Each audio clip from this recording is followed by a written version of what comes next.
This is Chris from the future. We've been home for about Just shy of 2 weeks. Just shy of 2 weeks now, and we thought we'd give sort of our final thoughts on the Japan trip.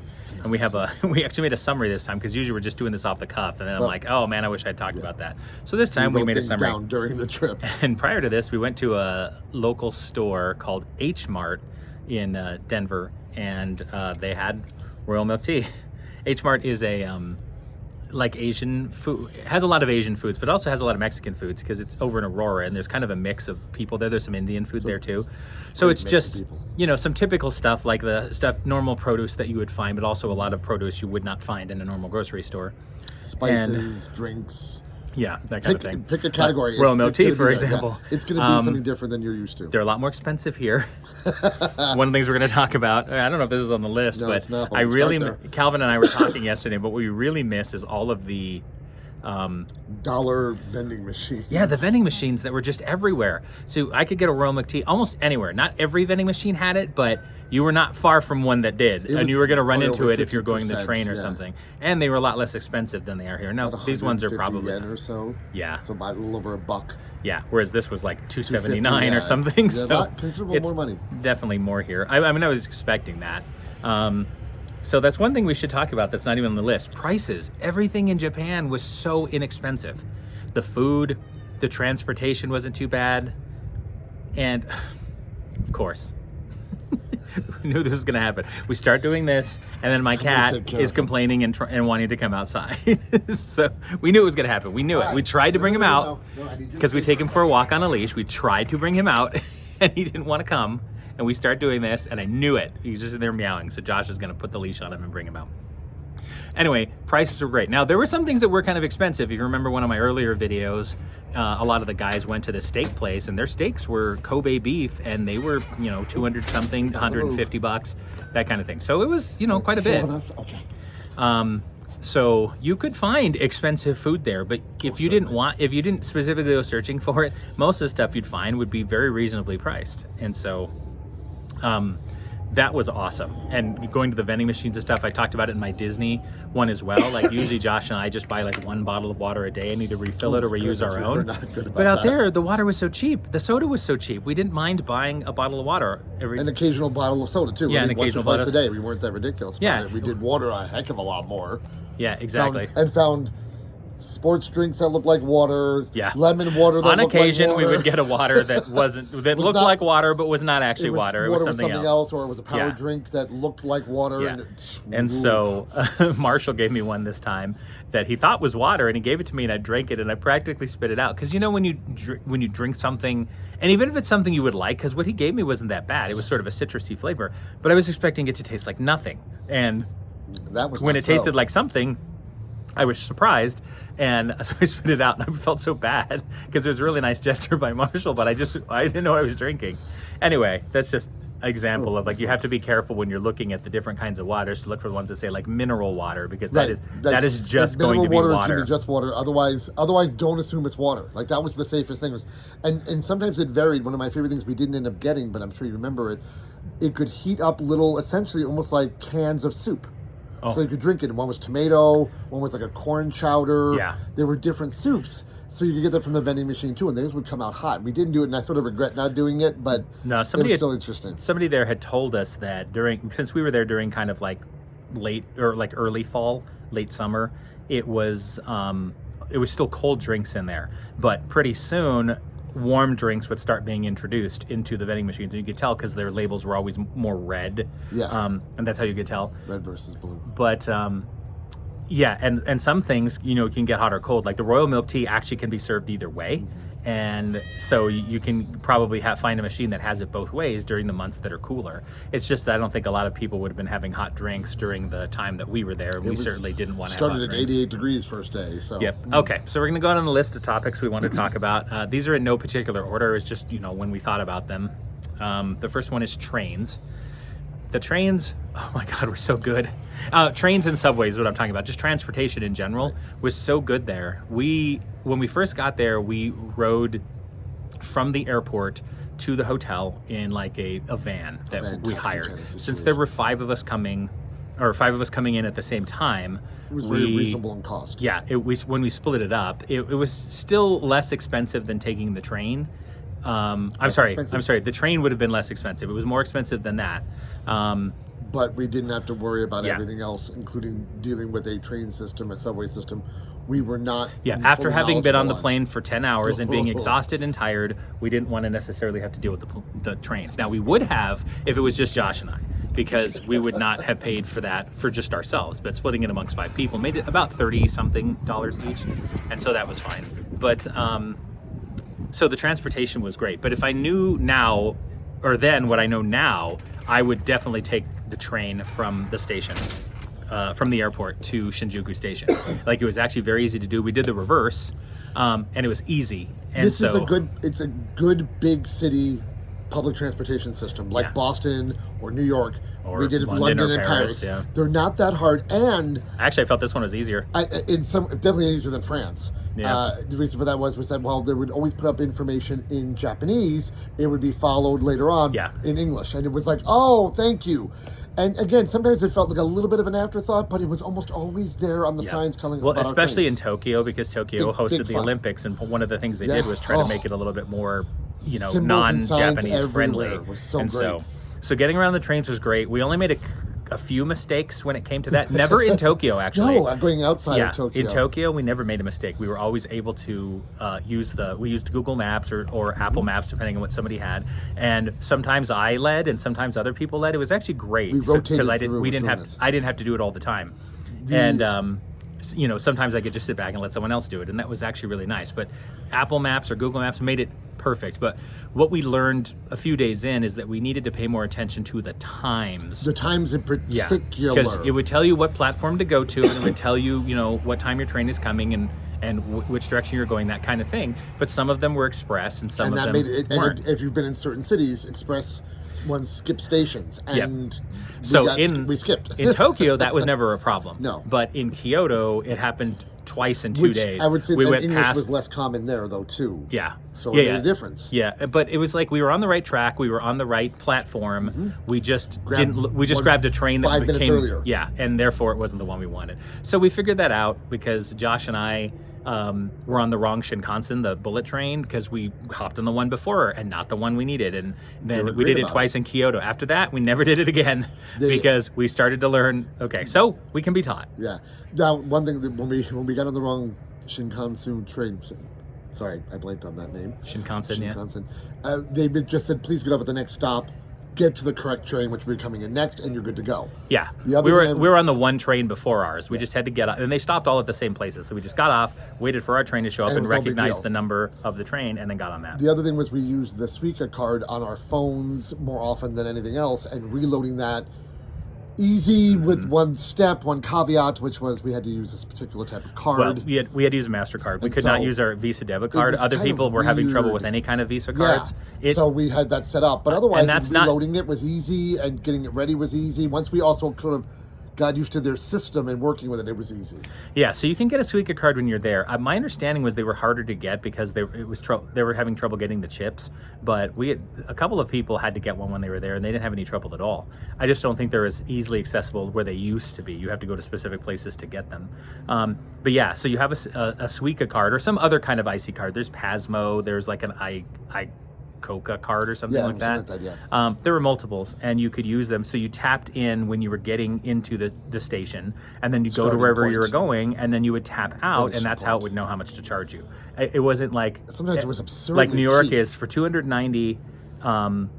$2.90 is what I'm saying. In New York, every ride is 290 cents. No matter whether you're going a long way, all And you day. could spend the whole day on Yeah. the subway system, and they won't care. Yeah, as long as you don't leave and come back from Correct. the subway system, then it's $2.90. But here, you were charged essentially for By distance. Yeah. and so It would make a difference. One stop might be 70 cents. 4 stops might be $3.70. Okay. And we That's don't the way have a it is. lot of experience with this, so this is secondhand knowledge. But Evan and Hannah, one day, they got one of the day passes.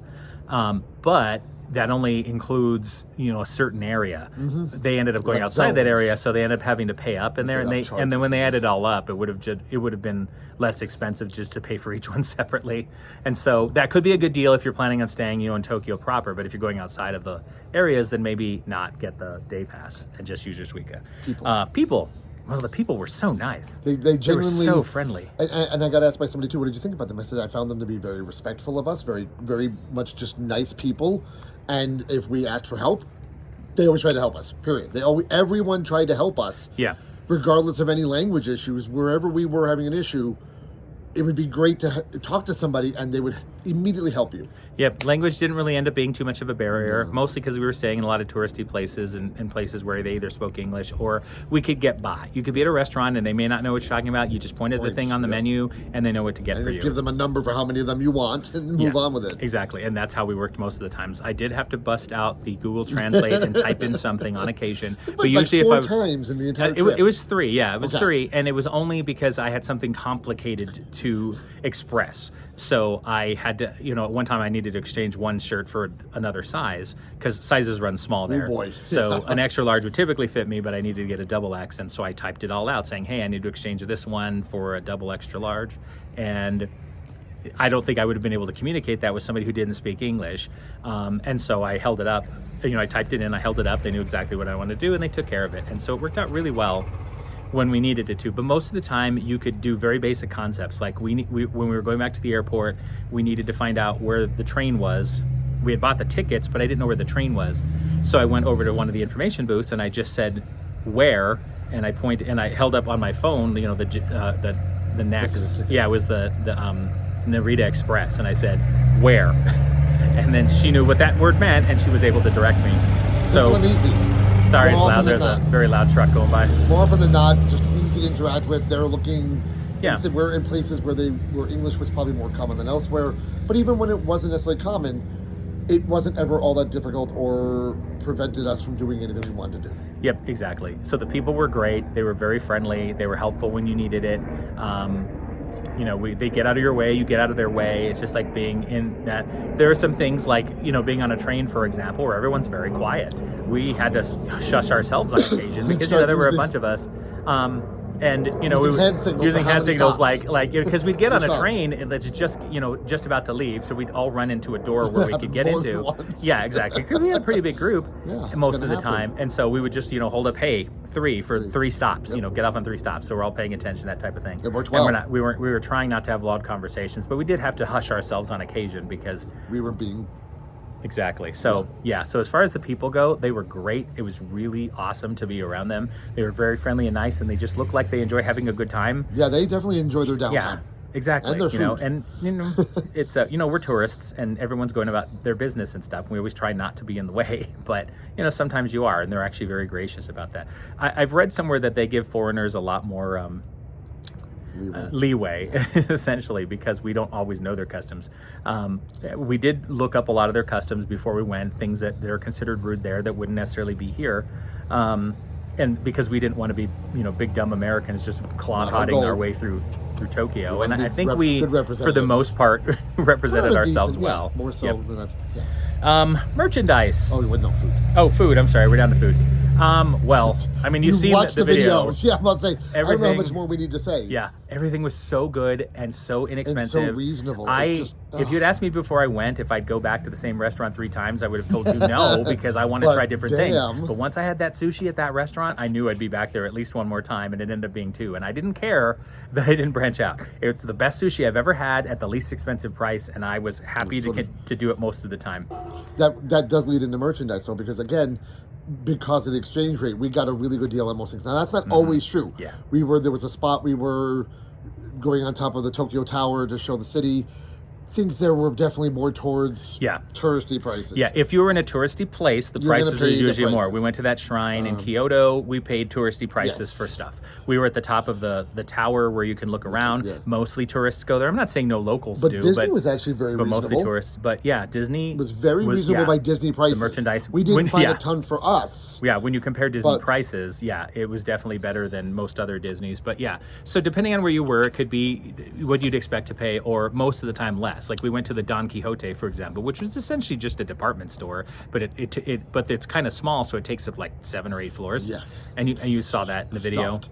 And things there were very reasonably priced because they weren't necessarily touristy. Right. You know, a lot of people who weren't tourists were there buying stuff because it was essentially like your Walmart.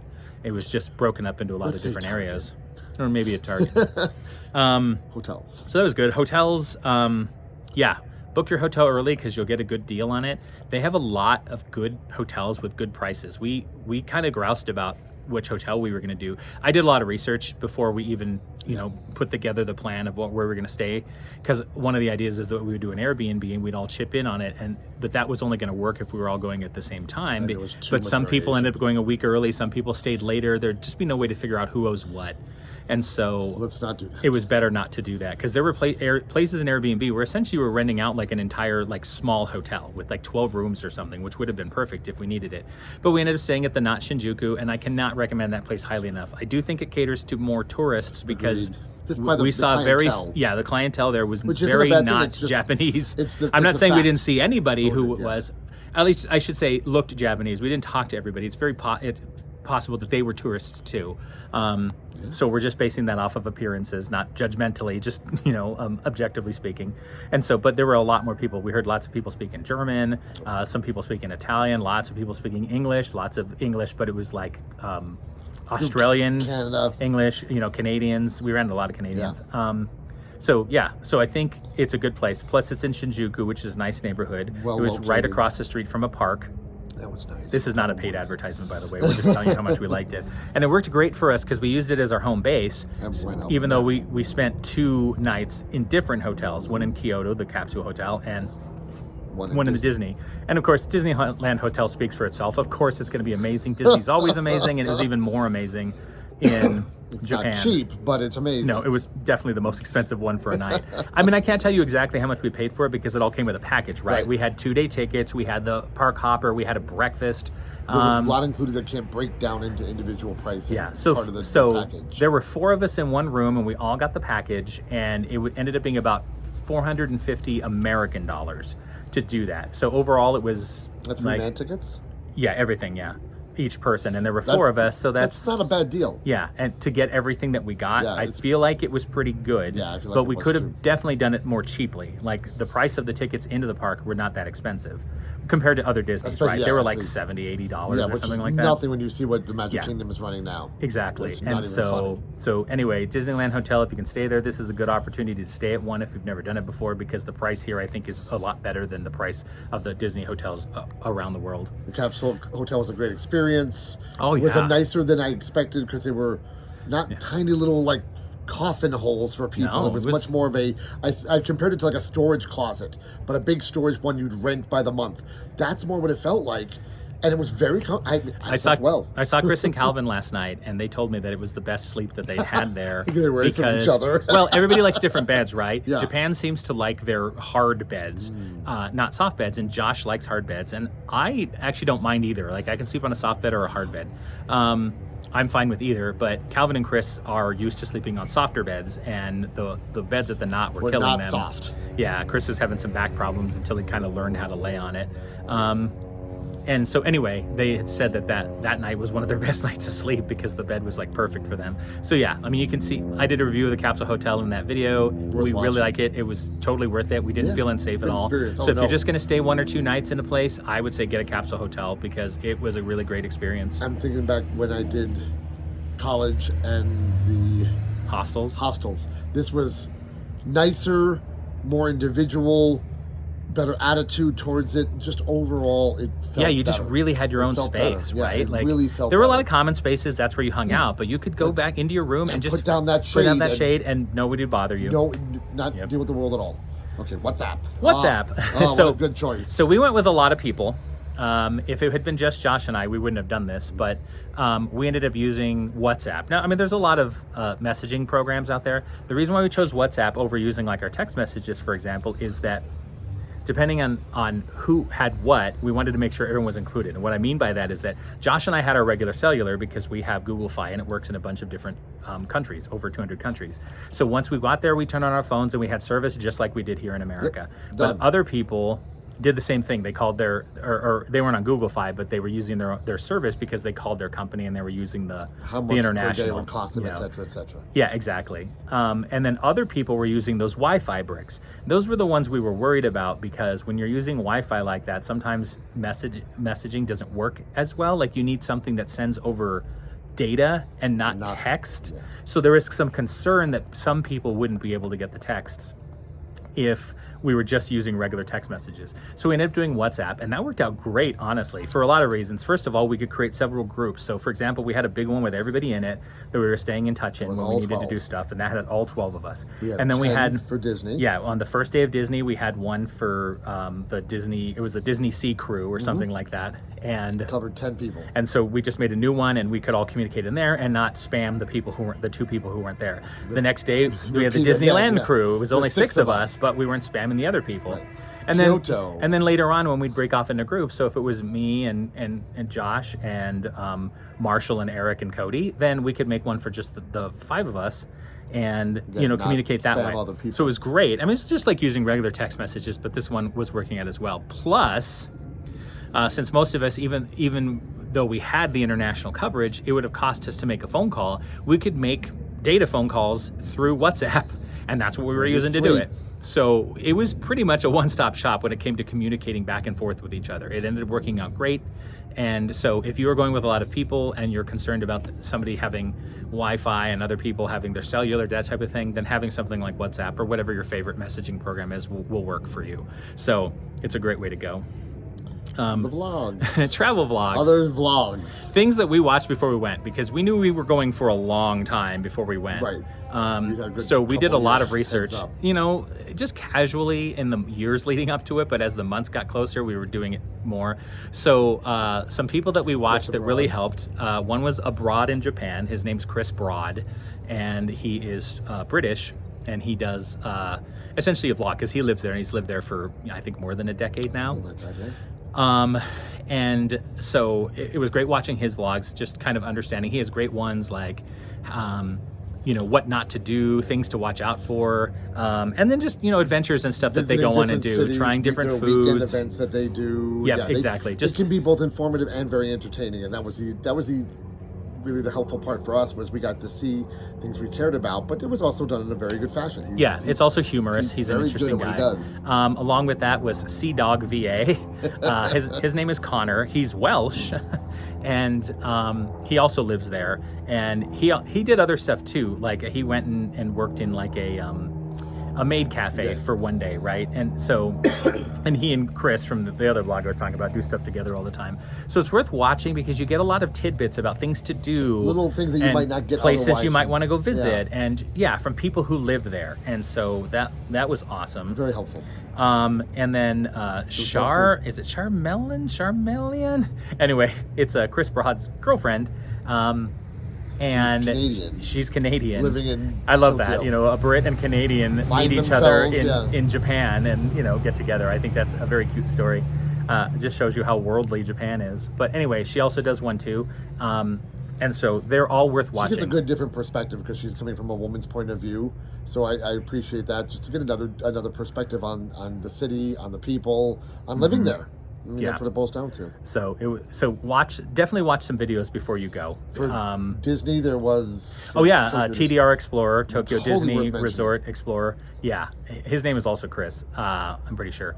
And his videos for going to Disney, very helpful. What to eat, where to go, how to deal with the monorail, how to deal with certain aspects of it. Yeah, very helpful for us. Again, we were coming from a foreign country, where Disney is a certain way. This is in a different country, so it's going to be different again, and that's fine. So we learned a lot. A ton. We actually he put out a 2023 book of Disneyland resort stuff for Tokyo. Yep, and we ended up buying it. I don't remember if it was 20 or 25. We bought it good deal. Before it was officially released, so we got like a little bit of a discount, but it was absolutely worth it. We kept it in the car. When one of us was driving, the other person would read stuff out of it. We'd look up stuff. It was very, very comprehensive, and it really helped. So that is another one that you can watch if you're planning on going there.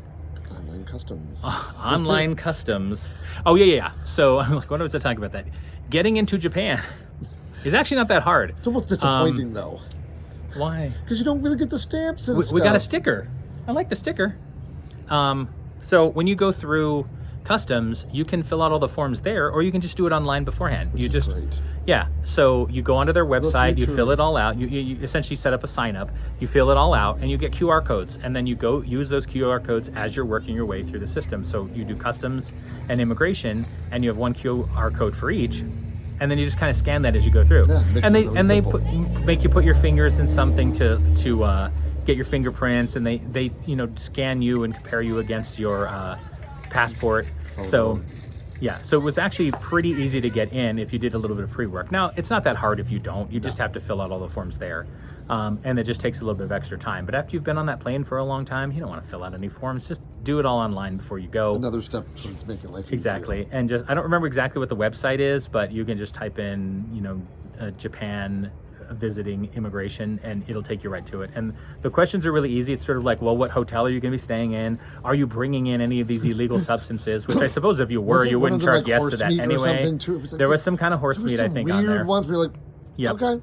That's not typical. But mostly it was like, are you bringing in drugs or just other contraband, right? So it's the kind of typical questions that you get. But it was really easy to do. I did it like 2 weeks beforehand, and then we just had it available, written, ready to go. Coin purses is the next topic. Something to put your money in, because here in America we have coins and change, but only for denominations less than $1, and we have a bill for $1, and so we don't end up with a lot of coins here. You can. I'm not saying that you can't. You absolutely can, but you don't end up with there are more coins because they don't start having dollars until you get to 1,000 yen, which is about $7 right bills. Now. You don't actually have paper money. $7. So until you get everything to under like 5 and under all being coins. So what we would consider to be a $5 bill, they don't have those. It's a coin. The $1 is a coin. The 100 yen essentially is a coin. So you need to have some place to put those. Now you can just have them jingling around in your pocket. Oh but no, we would not. We did a bunch of stuff. So we got this from the Renaissance Festival before we left, and it has this kind of top that pops open. I also got this from eBay. It's a Loungefly, and it's Darkwing Duck. I just love Darkwing Duck. And then there's the one I won. And then Josh won this one. If you probably saw the video, in one of those crane machines with one coin, one 100 yen. One 100 coin yen. No, he got that. This is we tried so hard to get rid of our change. You have to understand that, like this, and I've given some away to a couple of students. We still ended up with a ton of change. And the 500, which is unique. Yeah. The 1 yen. Yeah, the one is metal, but it feels like plastic. It feels like it's plastic, and it feels like it's worthless. But it's absolutely also worthless. You end up having a pile of them. But yes, have a plan and have a little. It's everybody has one. Yeah. It didn't matter, men, women, boys, girls. It didn't. Someone you'd see them reach in, pull it out, and you'd reach in for the coins. And once you get good at it, 100 yen, 70 cents. You know what you're grabbing for. They are all unique. So it's really easy to grab because you can actually reach in your pocket and be like, yep, that's the right one. And they're so helpful to us. When I kept trying to count out, she literally started grabbing coins from me once. So it was really funny. Yeah, they know their coins so much better than we do. So sometimes we could just hold it out and they grab what they needed. But after a while, we were getting pretty good at it, recognizing what coin was what. One thing Josh reminded me of that I wanted to talk about when we were talking about the people is that what I really like about the Japanese people is they don't have the same kind of sense of masculinity that we have here. Like, for example, you'd see dudes walking around with like fans to fan themselves. You see them walking around with umbrellas, as a parasol, using as a parasol, that type of thing. Just wearing, a lot more sort of like flashy clothing. Like it is not the same there. I remember because we go to Disney a lot. Obviously, this is generally a Disney vlog, and I remember one time I was standing, I'm like, well, I don't want to pull out my umbrella even though we're standing in the sun. I don't want to look, weakish or unmanly. And then I thought to myself, who cares what these strangers think? I don't care. Why do I have to wilt in the sun to try to live up to some made-up masculinity definition, right? For people that I don't even know. And so nowadays I don't care. I'll pull out the fan and fan both Josh and I. I'll pull out the umbrella if we're standing in the sun for a long time. And so that's one thing I really liked about that, because we weren't out of place by doing that. Whereas in America, if a dude pulls out a fan and starts fanning himself, not like, like an electric fan, although there were a lot of people with that too, like the old style snappy fan, you just don't really see that in America that often. And so it was nice to be in a society where you could do that and not feel like people were looking at you weird, whether you care or not. Like I've gotten to the point where I don't care, but people would still look weird. The next one is level of uncomfortability. I love the way you put it in there. Yeah. I knew exactly what you were referencing. Okay, so one of the things we talked about in the videos, of course, it was very warm while we were there. It was warm and humid most days. We're Some not humid days people were a little anymore, better than all the others time. because of cloud cover or not. But there wasn't a day where it was cold. Even in the middle of the night, because Down to 70 those first maybe. few days when we were all off our normal schedules, some of our friends would be waking up at like 3:30 in the morning. Go outside. And I remember that Will and Suzanne told us that they would just get up and go for a walk around Shinjuku, and it was perfectly fine. And the temperature was great. And then they'd head back and take a shower and go about their day, but they'd be up so early that they just didn't want to sit in their room, so they'd get up and move around. But what I mean by level of uncomfortability is that it seems like the Japanese people are willing to accept, even when there's air conditioning on, a slightly higher room temperature, something that we consider to be a little uncomfortable. So there's this level of uncomfortability, like when we were in the airport, for example. There was air conditioning going. They had big HVACs like you would expect, but it was just slightly higher They than might what be we would sitting have. at like 74. Or something 76. where... And that would be different in the hallway than it would be in the stores. The Yeah. stores would crank it higher. And when we were on the train going to the airport, Yes. it was just a little bit warmer. Like it was just a little bit uncomfortable, not to the point where you're You were just sweating or dying anything. or sweating No, or you're that just type like, of thing. Could it be 2 degrees cooler? Yeah, exactly. Could it be a little cold in here? Yes. In America, it would be, to the Yeah. point sometimes where it's a little too cold. But there's just this level of uncomfortability because I think they don't mind having a room temperature that's a little bit higher. Yeah. And it's perfectly acceptable to them. And, we learn to live with it. But it's just something to keep in mind if you're going there, that even inside places that have air conditioning might not be as cool as you think. But it's always feels better to get out of the hot sun and go into air conditioning, even matter if it's what. not as cold as you think it might be. Bathrooms Oh, is our boy. next topic. Oh my gosh. So many good things overall. Almost every bathroom I went to had a bidet in it. That you can probably find some that don't, but it is pretty standard out there. And one of the things I never experienced this because I don't think I ever used an actual public restroom. I only ever used the one in the hotels. Or I should say, I'm sorry, I never had to sit down in the public restroom. Let me be clear about that. I occasionally had to pee, but I did never have to sit down there. But the ones in the public restrooms will also have like sound making machines found that as one attached to them. So it wasn't just a bidet. You could push a button, it would have like bird sounds or maybe like rain sounds or something. It was often like the ocean or something like that coming down, and the idea was that it provided a sense Cover. of privacy. Yeah, essentially. She's choosing a different Yeah. word, but yes. Yeah, you have a sense of privacy if you're going and if you're making noises, which we all do if we're in the restroom.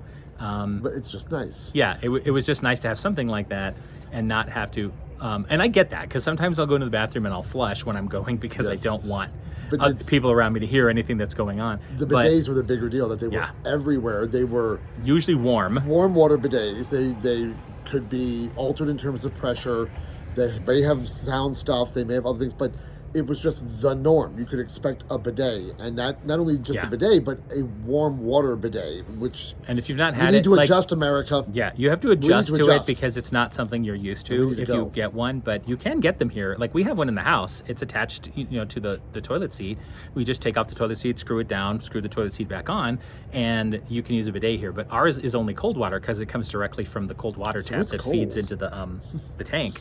But you can get ones that will warm up the water, but then you have to plug them in. And the problem is our toilet is across near a the plug. bathroom from the only plug, so we'd end up Old having to 40s run. house. We'd have to run a cord like through the vanity, and we're only renting, so we don't want to make those kinds of changes.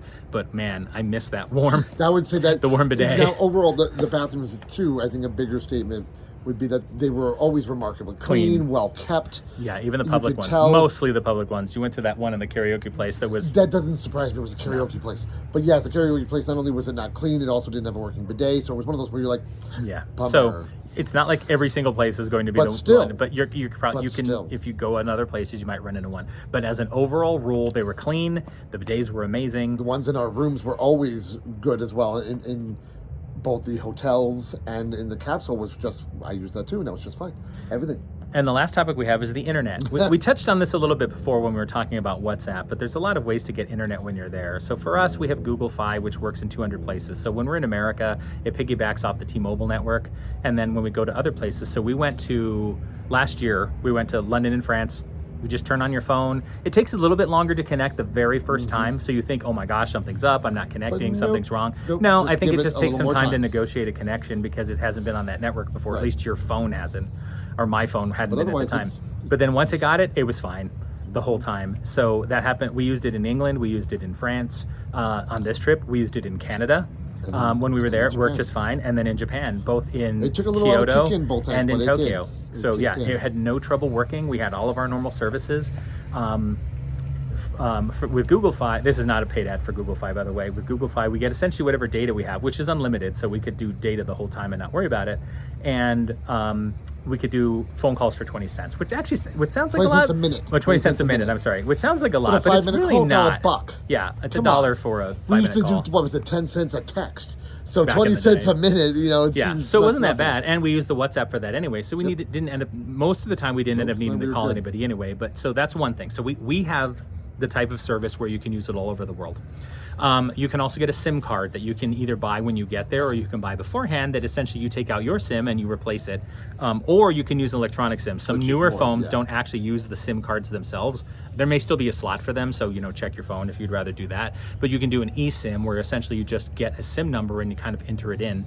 I haven't had to do that process myself, so I don't know exactly how it works. But you can essentially take the phone you have and put a different SIM in it, either physical or electronic, and then it can use whatever system is local out network, there. yeah. Their local network, exactly.